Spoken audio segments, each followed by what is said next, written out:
Client Earth. Client Earth. Client Earth. Client Earth. Client Earth. This is Client Earth, the podcast.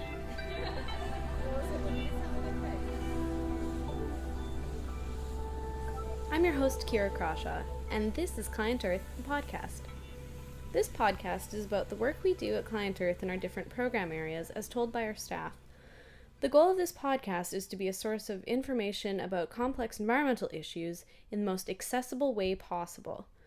On today's episode, we're looking at the Biodiversity Program and their work on fisheries. I've sat down with our marine scientist here at Client Earth. I'm Melissa Pritchard and I am the marine scientist at Client Earth, and I've been with the organisation for a little over a year now. The area of work we're talking about in this segment is the Common Fisheries Policy in Europe. The policy governs the details surrounding fishing done by various countries in Europe, and it applies to several physical areas as well.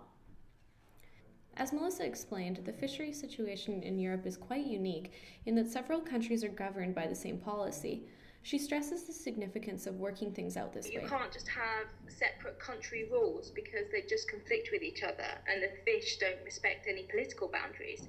So, for example, in the North Sea, the UK fishes cod there, but so do other countries that border the North Sea. So it's really important to have a rule that applies to all those countries simultaneously. In addition to the CFP, there are other ways in which Europe is unique, as Melissa explains. Europe's fish stocks are also unique because they are severely overfished. I think 78% of our stocks are overfished, Wow. which is a very high figure. Yeah, compared to globally, it's on average about 25% are overfished. As we continued our conversation, it became clear how complex the situation actually is. Implementing and enforcing a policy like this is difficult.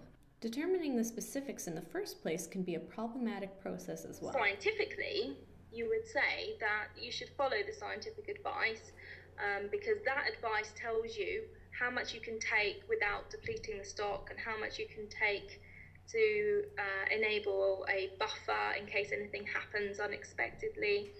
But unfortunately, what happens in reality is what's called horse trading, and countries will lobby other countries to increase the TAC, that's the total allowable catch, and quite often they ignore the scientific advice. On average, about 48% they ignore it. So if the scientists say we want a TAC of 100 tonnes, then the actual figure ends up being 148, so well over what was recommended. And this, unfortunately, has happened nearly every year, and some stocks are really showing signs of depletion now. We've got a few cod stocks that have collapsed, most likely a result of all this ignoring of scientific advice. Logistical concerns also come into play in the CFP.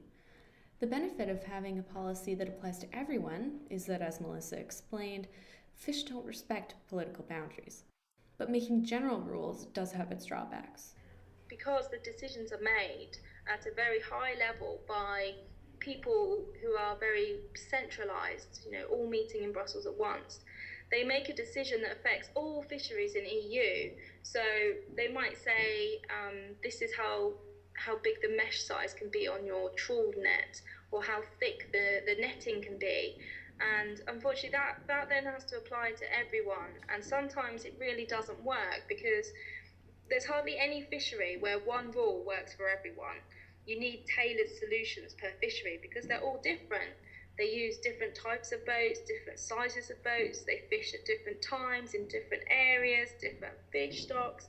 So having one rule doesn't really work. And that's been one of the biggest problems with the Common Fisheries Policy. So what's being done about it? Well, lawmakers take a look at how well the policy is working about every 10 years, but this time they started early. They started about 2 or 3 years early because they realised that the stocks were in such a state and the CFP needs such a massive improvement to it. It's going to take a long time to work out what we need to do. So I think it was 2008 to 9, they made the very first step and they came out with a green paper and they've since come up with a proposal of what the new common fisheries policy will look like, and that's what we're working on at the moment. And we're trying to influence that by working with fisheries ministers from countries and members of European Parliament who have a say over this law, to make sure that what's on paper is practical and enforceable and will actually ensure that we have sustainable fisheries. So that's the CFP in a nutshell. So what we would like to see in the CFP is a scientifically sound policy that takes the biology of fishes into account. Melissa outlined some specifics that would make this happen.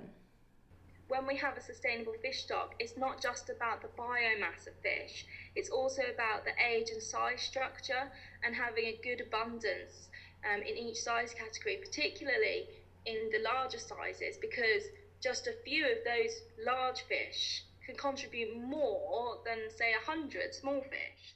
You need to take an ecosystem-based approach. You need to look at all the interactions between these species and the impact of fishing on those to really safely get them into sustainable limits.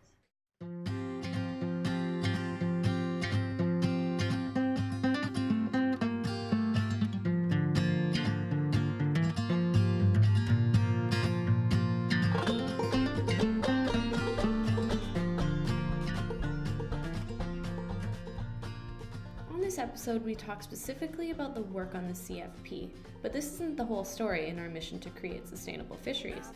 Melissa and I chat about Client Earth's participation in the fish fight in our next episode, entitled Client Earth and the Fish Fight.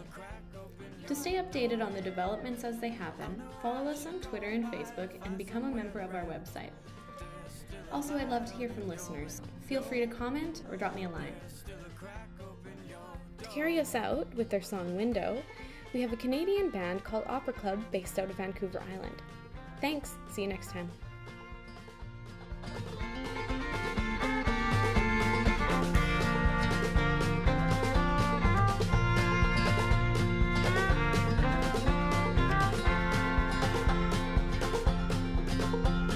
Well, I've still many miles to tread and many eyes to see. There's still a light on in your window. There's still a crack open your door. But I still long for true embrace, to laugh, to lay my head. There's still a light on.